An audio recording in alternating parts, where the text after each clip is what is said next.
Mkumbushe mwanao kwamba siku aliyokuja duniani alikuja akilia kwa sauti, huku watu waliomzunguka wakiwa wanatabasamu.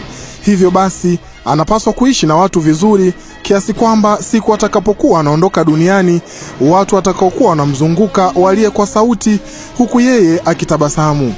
Mfundishe kwamba kipimo cha utu wake ni kazi, hivyo afanye kazi kwa juhudi na maarifa siku zote za maisha yake. Mwambie afanye kazi kwa malengo na kujituma, kiasi kwamba salio la akaunti yake ya benki siku moja lifanane na namba zake za simu. Na ili hayo yawezekane, mwambie awe ana nidhamu ya pesa na ajenge utamaduni wa kutunza pesa na kujiwekea akiba. Katika hili mwambie aige kutafuta pesa na asiige matumizi. Mwambie mwanao aipende pesa kwa vitendo na sio kwa hisia. Kila mtu hapa duniani anahisia kwamba kuna siku atafanikiwa katika maisha yake, ila wanaopata hiyo bahati ni wale wanaoishi kwa malengo, kujituma na kuhangaika. Hakuna siku mbingu itafunguka na mikate ishuke kutoka angani. Hakuna dhambi mbaya kama uoga. Mwambie mwanao hata siku moja asiogope kudai haki yake.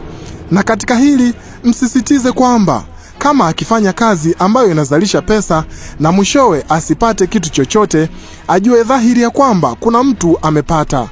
Na ikiwa ameajiriwa, mwambie atumie kipato chake kwa malengo na kwa umakini sana. Asije akafanya kazi ili apate pesa, anunue gari ili aitumie gari hiyo kuendea kazini. Atachelewa sana. Mwambie ajifunze kununua vitu vinavyozalisha pesa nje ya ajira, ili siku moja aweze kujitegemea kiuchumi. Mwambie mwanao Mwenyezi Mungu amempa akili ili aitumie kutatua matatizo yake, na akiitumia vibaya atatengeneza matatizo zaidi kuliko kutatua. Utakapokuwa unaongea naye, naomba umwambie asiwe na tamaa, hasa ile ya kutamani maisha ya watu wengine, kwa sababu ni ngumu sana kujua uhalisia wake. Sisi binadamu ni kama mwezi, tuna upande wenye giza na upande wenye mwanga. Siku zote watu huona upande wenye mwanga tu, upande wenye giza daima hubaki kuwa siri. Na kuomba umfundishe mwanao namna ya kufikiri na si nini cha kufikiri, ili kesho na kesho kutwa asije kuwa na fikra ndogo kama kenge anayekimbia manyunyu ya mvua na kuingia mtoni ili asilowe. Na zaidi ya hapo, usiache kumfundisha akili za watu na matendo yao katika mwitikio dhidi ya ujuaji wa mambo. Na hapo umwambie hivi: mjinga hajui kitu na hajui kama hajui. Mjanja hajui kitu na anajua kama hajui. Mshenzi yeye anajua halafu anajifanya hajui, na mpumbavu yeye hajui halafu anajifanya anajua.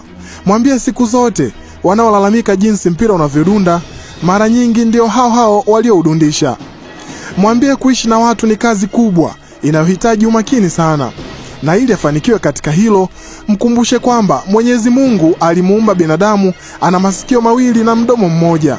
Maana yake ni kwamba siku zote mwambie awe nasikiliza zaidi kuliko kuongea, na kamwe asijali maneno mabaya ya watu dhidi yake, kwani mtu huwezi kuzuia watu wasiseme, ila unaweza kuzuia mdomo wako usiseme. Mwambie mwanao mara zote atakaposimama mbele ya kundi la watu wengi, ni vigumu sana kukubalika na watu wote, na vigumu pia kuchukiwa na watu wote. Kwa mfano, atakaposimama mbele ya kundi la watu 100, basi walau watu 15 watampenda kabla hajafanya chochote, na watu 15 watamchukia kabla hajafanya chochote. Watu 70 waliobaki watamchukia au kumpenda kutokana na kile atakachofanya. Mwambie kamwe hawezi kupendwa na watu wote au kuchukiwa na watu wote. Mtie moyo mwanao kwa kumweleza kuwa matatizo ni sehemu ya maisha, kwani hata dhahabu hupitishwa kwenye tanuru la moto kabla haijang'ara. Hivyo akiona matatizo yanamwandama, basi ajue neema inakaribia. Hata Waswahili walipata kusema, ukiona kiza kimezidi, basi ujue kumekaribia kupambazuka. Maisha yana furaha na matatizo, na maisha yana raha kwa sababu ya matatizo. Mwambie mwanao uchungu wa nyanya chungu ndio utamu wenyewe eti. Mwambie kuna namna kuu mbili za kukabiliana na changamoto. Ya kwanza ni kuitatua au kuibadilisha changamoto, na ya pili ni kubadilika yeye ili aendane na changamoto. Na hapo umkumbushe kwamba mara nyingi mtu unaposhindwa kulitamka neno, huwa inakulazimu kufikiria sentensi mpya ili tu kuliepuka hilo neno. Haya yote ninayokuambia ndugu yangu, naomba umfundishe wewe. Haina sababu ya kungoja mpaka ulimwengu umfundishe.